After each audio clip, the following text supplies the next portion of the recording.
Bom dia, turma do nono ano, aqui é o professor Vitor de História.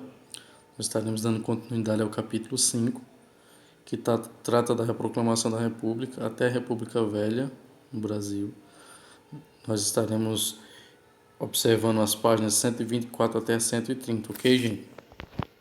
Na aula de hoje, nós estaremos tendo em foco as revoltas populares, ok? Então, nós devemos pensar o seguinte: início da República, certo? Falei na aula passada para vocês sobre os cortiços, o fim dos cortiços e o nascimento, então, das favelas. E juntamente com essas favelas, né, que eu falei para vocês sobre o processo de industrialização aqui no Brasil, que era ainda um pouco tímido, mas que já estava acontecendo, que já gerava uma massa de pessoas da zona rural para as grandes cidades em larga escala. E o que acontece, gente, é que essas pessoas acabavam sendo direcionadas para as favelas depois da destruição dos cortiços. E sem a menor saneamento básico, sem condições de higiene, né, com diversos problemas ali de fato. O que fez com que gerassem diversas doenças, como por exemplo sarampo, e disseminasse, né, febre amarela, peste bubônica, varíola, tuberculose. E isso, né, de fato atormentavam os governantes da época. Na pessoa do presidente Rodrigues Alves, né, presidente do Brasil entre 1902 e 1906, ele tomou algumas medidas, certo, para combater essas epidemias. E ele nomeou o médico Oswaldo Cruz para combater a epidemia da varíola, certo, gente? O médico Oswaldo Cruz ele torna obrigatório uma vacina contra a varíola a partir dos 6 meses de idade, certo? Isso em 1904 aqui no Brasil. Entretanto, gente, essa obrigatoriedade da vacina gerou um imaginário popular nas pessoas que essa vacina na realidade era para matar os pobres. O governo estava tomando essa medida porque queria matar os pobres, porque já tinha destruído os cortiços, destruíram algumas favelas e estavam perseguindo as pessoas. Então, o governo queria de fato era acabar com os pobres. Então, as pessoas se recusaram a tomar essa vacina, certo? Então, os populares começaram a ser obrigados a tomar, o que gerou o quê? Uma revolta de fato, e as pessoas foram para a luta de fato durante uma semana contra as forças do governo, contra a polícia. Esse episódio ficou conhecido como a revolta da vacina, certo? E muitos deles acabaram sendo presos, né, derrotados e sendo enviados para o Acre para trabalhar forçado nos seringais nas extração de borracha. Essa foi a revolta da vacina, ok, gente? Uma outra revolta ocorrida nesse período foi a revolta da chibata. Chibata é chicote, certo, gente? Então, o que acontece? Para entendermos sobre essa revolta, precisamos entender o seguinte: quando ocorre a abolição da escravatura, os negros eles não são inseridos na sociedade como se deveria. Então, eles não são conduzidos a trabalhos dignos, eles não são orientados, eles não são assistidos, eles não são sequer indenizados. De fato, eles são largados e eles se colocam em grande parte nas grandes cidades, nas favelas, certo? E para encontrar uma força de trabalho, eles acabam se submetendo a servir a marinha brasileira como soldados, né, chamados soldados rasos, nas patentes mais baixas, certo? E eles são forçados a se alistarem. Eles têm jornadas exaustivas ali no exército dos negros, certo? Isso por volta de 1910, chegando até 18 horas diárias, certo? E por serem ex-escravos, eles ainda são tratados pelos comandantes ali com altas patentes dentro da marinha como sendo escravos mesmo, porque as punições eram através de chicotadas, eles eram punidos por chicotadas, eram chicoteados, e esses castigos físicos realmente desagradava grande parte dos marinheiros. Você vai conseguir ver uma foto desses marinheiros na página 126, ok, gente? E o que ocorre é que eles acabam não aceitando mais esses castigos, essas jornadas de trabalho exaustivos, esses maus tratos, essas condições realmente salários baixíssimos, e eles acabam se revoltando, né? Houveram diversos líderes ali, mas o principal deles foi João Cândido Felisberto, o conhecido como Almirante Negro, ele comandava dois encouraçados de São Paulo e Minas Gerais. Então ele ameaçou invadir o Rio de Janeiro, certo, gente? E, e ele queria realmente, de fato, que as suas exigências fossem atendidas. Esse movimento recebe um apoio da oposição do presidente Hermes da Fonseca, certo? E o que acontece, minha gente, é que Hermes da Fonseca acaba enviando tropas federais que acabam derrotando, né, os marinheiros que eles estavam se refugiando na Ilha das Cobras. Eles acabam sendo derrotados em 1910.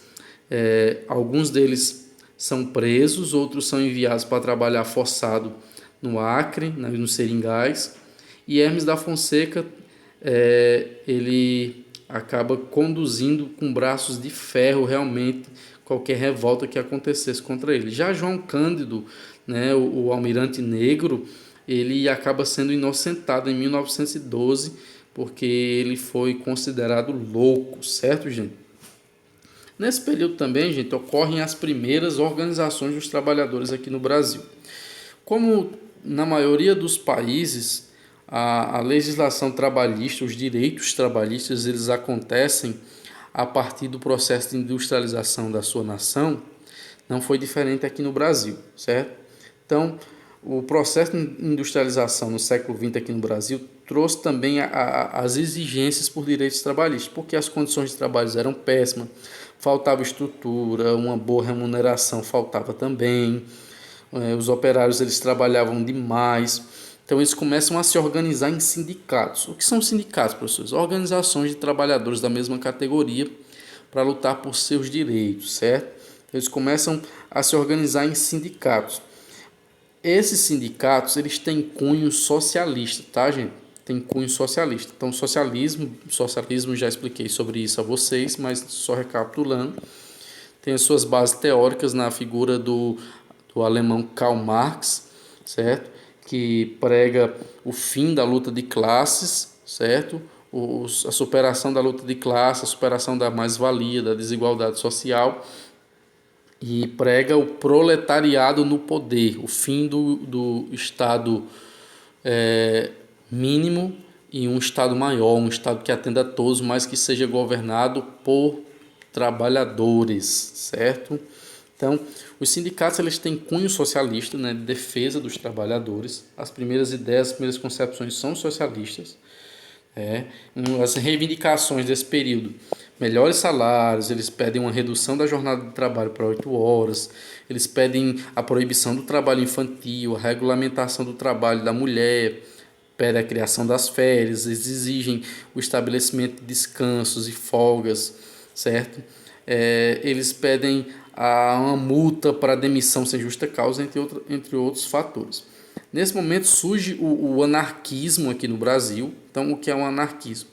O anarquismo ele diz que o governo ele é corrupto, certo? A forma de governo centralizado ele é corrupto. Quem deve governar a nação, o governo não pode existir. Quem deve governar a nação é um conjunto de trabalhadores que deve conduzir a nação, uma cooperativa de trabalhadores, certo? Que deve conduzir a nação. E nesse momento surge o anarcossindicalismo. O que é isso, professor? São anarquistas, certo? Que entendem que essa cooperativa de trabalhadores deve ser os sindicatos. Os sindicatos devem governar o país. E o principal instrumento de luta que esses trabalhadores eles têm é a greve, tá, gente? Eles usam esse instrumento bastante nesse período. E eles conseguem, então, a maior greve registrada na história do nosso país, que ela ocorre em julho de 1917. Começa por São Paulo, depois Rio de Janeiro, Minas Gerais, Bahia e Pernambuco. Mais de 500 mil trabalhadores pararam as suas atividades, né? E entraram em conflitos com a polícia, houveram mortes. Mas, de fato, eles acabaram tendo que voltar ao trabalho.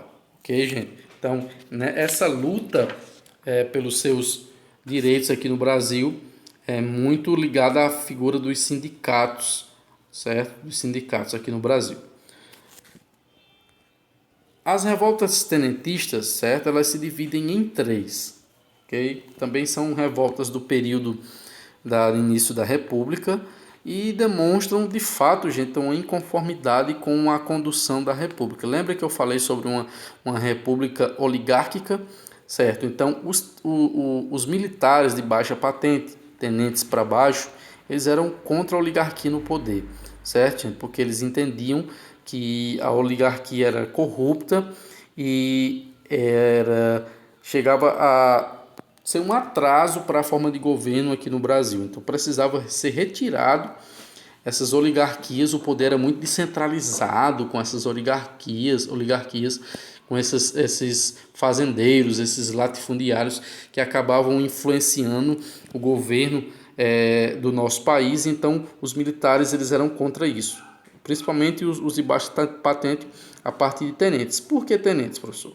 Porque os tenentes eles eram considerados uma patente mediana, não era uma patente baixa, era mediana. Mas eles tinham péssimos salários, eles tinham longas jornadas de trabalho, certo? O que levou, de fato, a lutas por direitos. Nós podemos destacar alguns desses tenentes, né, como Siqueira Campos, Juarez Távora e a figura, sem dúvida, mais importante desse movimento, que é Luiz Carlos Prestes, certo? Então vamos entender cada uma dessas revoltas. A revolta dos 18 do Forte, em 1922. Essa revolta, ela de fato queria retirar do poder Arthur Bernardes. Quem era Arthur Bernardes? Era um candidato, né, indicado por São Paulo e Minas Gerais e concorria com Nilo Peçanha, que era do Rio de Janeiro.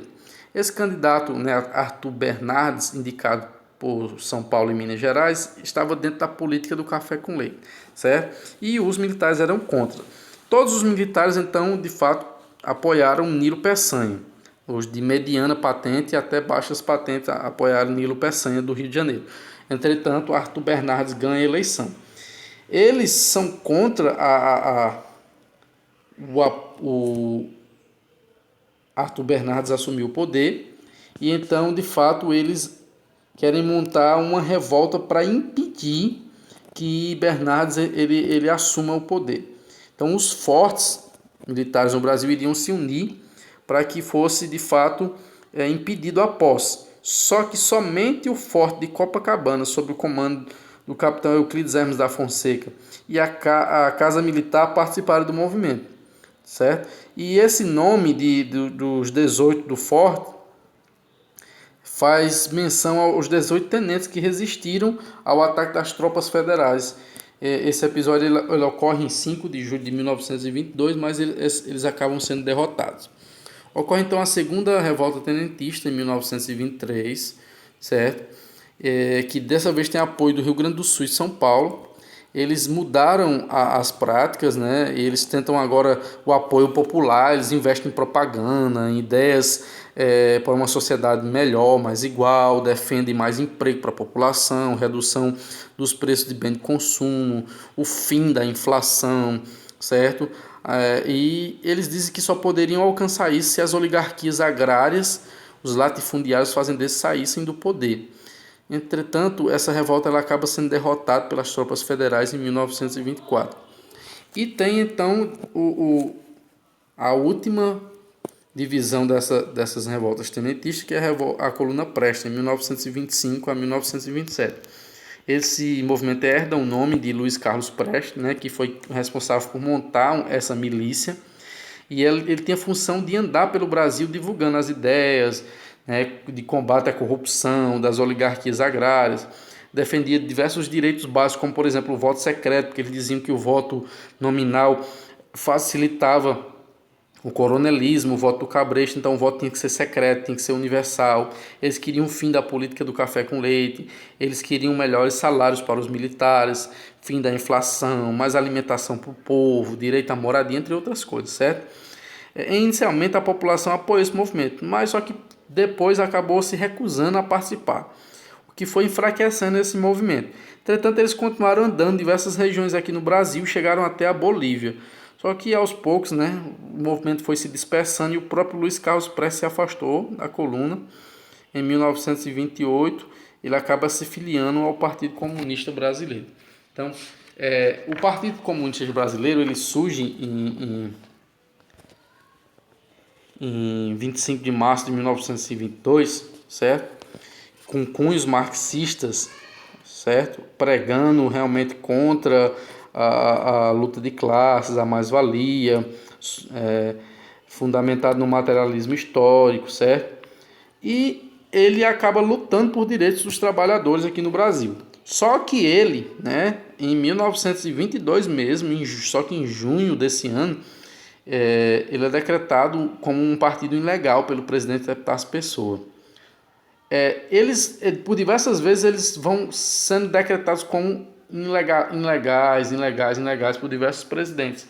Mas eles conseguem, de fato, a legalidade deles em 1927. E eles conseguem concorrer à primeira eleição para presidente em 1929. Certo? Depois disso, eles ainda sofrem alguns revés e outras coisas mais. Mas já estava aqui, então, implantado o Partido Comunista Brasileiro. Ok, gente? Essa foi a aula de hoje. Eu peço que vocês leiam o material. Vou estar mandando a atividade em áudio. Resolvam, certo? Qualquer dúvida, nós estamos à disposição. Tudo de bom, gente. Até mais. Tchau.